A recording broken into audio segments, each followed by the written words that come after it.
The sun dipped low behind the jagged hills, painting the western sky in streaks of fire and dust. Dry Creek was the kind of town where nothing new ever happened until that evening. The saloon sat at the edge of the main street, its porch boards creaking under the boots of cowhands coming and going. The piano played a slow tune, barely heard over the laughter and the clink of whiskey glasses. Then the doors swung open and the music stopped like a gunshot. She stepped inside with the slow confidence of someone who had nothing left to lose. The lantern light caught the dust swirling around her boots. Her coat was worn, travel-stained, and her wide-brimmed hat shadowed her face. Every man in that room turned, the air shifting from noise to silence. They didn't know who she was, but they could feel she wasn't just another drifter passing through. At the far end of the bar sat Colton Reeves, a man who'd spent more nights alone than he could count. Broad shoulders, sun-leathered skin, and eyes the color of old whiskey. He'd been staring into his glass, chasing memories he couldn't drink away. When the woman entered, his gaze lifted just enough to meet hers. There was something in that look. Not attraction, not yet. Curiosity.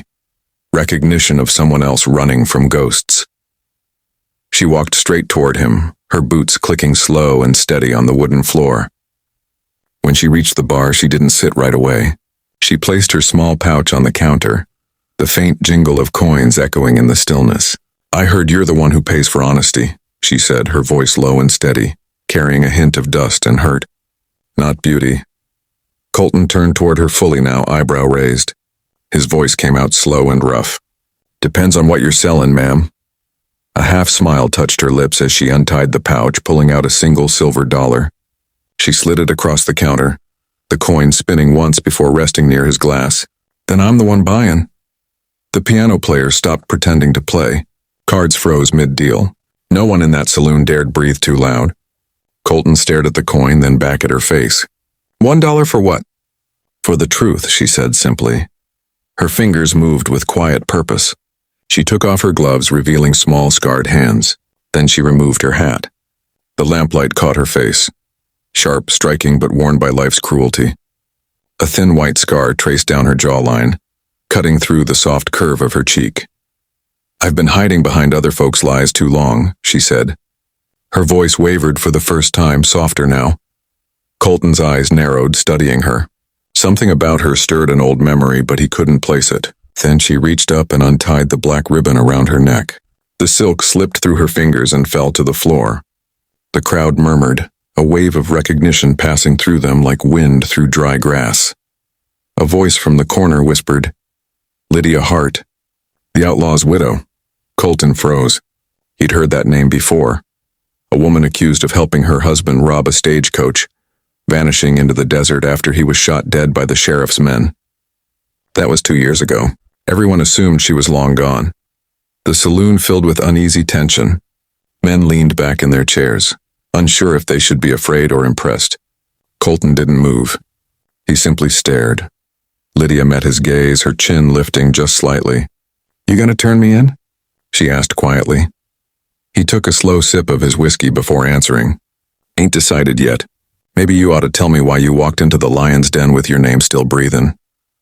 She took the seat beside him, close enough for him to smell the faint scent of desert sage and saddle leather. "Because," she said, "you're the only man in this town who ever aimed straight and missed on purpose." Colton's brow furrowed. He remembered now the robbery at Black Canyon. He'd been part of the posse that found her husband dying near the ridge. He'd seen her that night, hiding behind the rocks, terrified and broken. He'd looked right at her and let her go. "You knew I saw you," he said. She nodded. "And I never forgot that, Mercy." Her hand brushed the dollar coin. "So I paid my debt. That's all I got left." The room buzzed again, men whispering, pretending not to stare. Outside, the last light of the sun bled away and shadows crawled across the saloon floor. Colton leaned closer, lowering his voice. "You didn't walk back into this town just to hand me a coin, Lydia. What do you really want?" Her lips curved into something between a smile and a sigh. "A fair chance," she said. "And maybe someone who still believes the truth's worth $1." Colton turned the coin between his fingers, its surface catching the light. The faint sound of the piano started again, soft and distant. He looked at her, really looked, and saw not an outlaw's widow, but a woman who'd been through hell and still carried fire in her eyes. "Well," he said finally, "reckon you just bought yourself a drink." "Miss Hart." She smiled for the first time, a real one this time. "Make it two," she said. Truth always costs more than it should. And as the night deepened, the rest of the saloon faded away. Two strangers sat side by side, bound by the weight of the past and one silver dollar that might have just changed everything. The sun rose slow and tired over Dry Creek, turning the sky from gray to gold. The saloon's lamps had burned through the night, and the last of the drunks stumbled home as dawn stretched its long fingers over the land. Out behind the building, a campfire still crackled weakly, its smoke curling into the morning chill. Lydia sat close to it, wrapped in her coat, her eyes fixed on the small flame that kept her from thinking too much. Her hat rested beside her boots, her hair loose and wild after a restless night. Across the yard, Colton Reeves was tightening the cinch on his horse, moving with the quiet purpose of a man who'd been working before the sun his whole life. The rancher didn't say much, he never did, but the weight in his shoulders told her enough. He was thinking. Maybe about her. Maybe about the trouble that always came with women who carried secrets. She broke the silence first. "You didn't turn me in last night." Her tone wasn't soft, but it wasn't accusing either. Just a statement like she'd been expecting him to by morning. Colton gave the strap one more pull, his hand steady. "Didn't see a reason to," he said. "You ain't done nothing wrong yet." "Yet," she echoed with a small smirk, blowing on her coffee. The steam rose and disappeared into the cool air. He didn't look at her. "The sheriff would disagree." "The sheriff never met me," she said.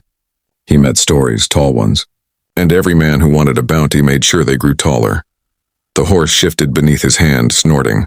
Colton rubbed its neck absently, thinking back to the night before, to the way she'd slid that silver dollar across the bar, her voice steady, while the whole saloon held its breath. Something about that moment stuck to him like burrs on a saddle blanket. She wasn't just running. She was trying to make something right. When he finally looked her way, she was already watching him. "You still got that coin?" she asked. He reached into his vest pocket and pulled it out, turning it over between his fingers. "Reckon I do." "Good," she said quietly. "Might be the last honest dollar in this town." Colton frowned. "What's that supposed to mean?" She stood, walked toward him, and handed him a folded piece of paper. The edges were dirt-stained, the handwriting rough but clear. "That's where your next herd's gonna be stolen from," she said. "Tonight. Black Hollow, just past the ridge." He unfolded it, reading the short message twice. It was simple, a warning, a time, and a name he recognized. He met her gaze again. "How do you know this?" "Because the same men tried to use me to set you up," she said. Her voice was steady, but her hands trembled slightly. "Said if I came back to town and kept you busy, they'd cut me a share when it was done." Colton's jaw tightened. "And you're telling me this instead?" "I've done my share of wrong things," she said softly. "This time I wanted to do one right." For a long moment neither of them spoke. The fire crackled, the horse shifted, and a hawk screamed somewhere over the canyon. Colton folded the paper and slipped it into his coat. He didn't ask if she was lying. He didn't need to. Something in her eyes told him she wasn't. "You trust me that easy?" she asked, breaking the silence again. He shook his head. "Don't trust nobody easy," he said. "But I know what guilt looks like. You wear it like a badge." Her lips twitched in a tired smile. "You talk like a man who knows it well." He gave a small nod. "I do." Lydia glanced toward the horizon. "You'll need to leave before sunset if you want to stop them." "Yeah," he said, tightening the reins. "You planning on sticking around?" She looked at the empty road that stretched out of town, the endless desert beyond. "Depends if you come back," she said, almost under her breath. He paused at that, studying her face one last time. The morning light softened her, made her look less like an outlaw's widow and more like someone who'd been waiting too long for something worth believing in. He wanted to say something that might promise he'd return. But words were a dangerous thing for a man like him. Instead, he just tipped his hat and mounted his horse. "If I ain't back by dawn, tell the sheriff to check the ridge." Her smile was small but real. "You won't need the sheriff," she said.